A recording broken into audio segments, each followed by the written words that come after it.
और अब बात करेंगे मध्य प्रदेश में निवेश की। भोपाल में जो सम्मेलन होने जा रहा है, ग्लोबल इन्वेस्टर्स समिट, उससे पहले मध्य प्रदेश सरकार निवेश को बढ़ावा देने के लिए 8 नई नीतियों पर मुहर लगा चुकी है। इन नीतियों से प्रदेश में प्राइवेट सेक्टर में रोजगार के नए अवसर पैदा होंगे और उद्योगों की स्थापना में तेजी आएगी। तो देखिए भोपाल से हमारे सहयोगी श्रेयस द्विवेदी की यह खास रिपोर्ट। एमपी कैबिनेट में निवेशकों के लिए खुला पिटारा। 50 से 150 करोड़ तक निवेश करने पर उद्योगों को 40% तक का प्रोत्साहन। निवेशकों को बिजली, इंफ्रास्ट्रक्चर, माल परिवहन पर करोड़ों की रियायत। ग्लोबल इन्वेस्टर समिट को लेकर 10 नीतियों पर मिली मंजूरी।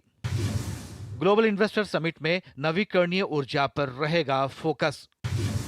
नई उद्योग संवर्धन नीति से 20 लाख नए रोजगार के पैदा होंगे अवसर।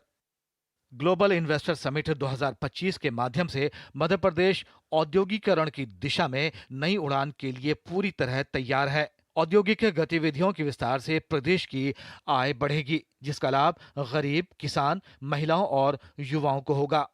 राज्य सरकार ने निर्णय लिया है कि निवेशकों को बिजली, इंफ्रास्ट्रक्चर, माल परिवहन पर करोड़ों की रियायत दी जाएगी। उद्योग नीति में हमारा फोकस होगा कि लगभग 20 लाख से ज्यादा मध्य प्रदेश के नौजवानों को रोजगार मिल सके। रोजगार देने वाले जो 7-8 उद्योग है, उसमें टेक्सटाइल भी एक है।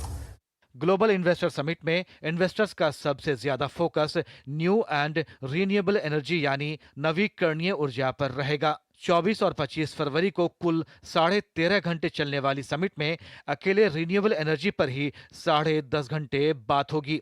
अंबानी, अदानी जैसे बड़े ग्रुप भी इस सेक्टर में निवेश कर सकते हैं। पिछली 7 रीजनल इंडस्ट्री कॉन्क्लेव में भी यही फोकस एरिया रहा है। वहीं सीएम डॉक्टर मोहन यादव की मौजूदगी में हुई कैबिनेट मीटिंग में इलेक्ट्रिक व्हीकल नीति को भी मंजूरी दी गई है। इसमें ई वाहन निर्माण और उपयोग को प्रोत्साहन देने की बात कही गई है। समिट के पहले कैबिनेट ने 10 रियायतों को मंजूरी दी है, तो जो 10 नीतियां बनी हैं और जो तरह तरह की रियायतों का ऐलान किया है, वो अपने आप में एक बड़ी वजह है, क्योंकि जब इन्वेस्टर्स यहाँ पर आएंगे तो इन्वेस्टर्स को बताने के लिए पहले से सरकार के पास सारे नियम होंगे कि हम इन 10 नीतियों को मंजूरी दी है, जिसके तहत वो अपने उद्योग धंधों को लगा सकते हैं और उसमें बड़ा क्लियर होगा कि उनको किस तरह की रियायत दी जाएगी, कितना इन्वेस्टमेंट करेंगे। कैबिनेट में नई उद्योग संवर्धन नीति को मंजूरी दे दी गई। मुख्यमंत्री मोहन यादव के अनुसार इससे प्रदेश में 20 लाख नए रोजगार के अवसर पैदा होंगे। सरकार की व्यवसाय के अनुकूल माहौल और निवेश के अवसर बढ़ाने की दृढ़ प्रतिबद्धता ने जहां मध्य प्रदेश के विकास को गति दी है, वहीं पर्यटन जैसे अनेक क्षेत्रों में युवाओं को रोजगार मिलने की संभावनाओं को भी तेजी से बढ़ाया है। कैमरामैन चंद्रमोहन के साथ श्रेयस द्विवेदी, डीडी न्यूज, भोपाल।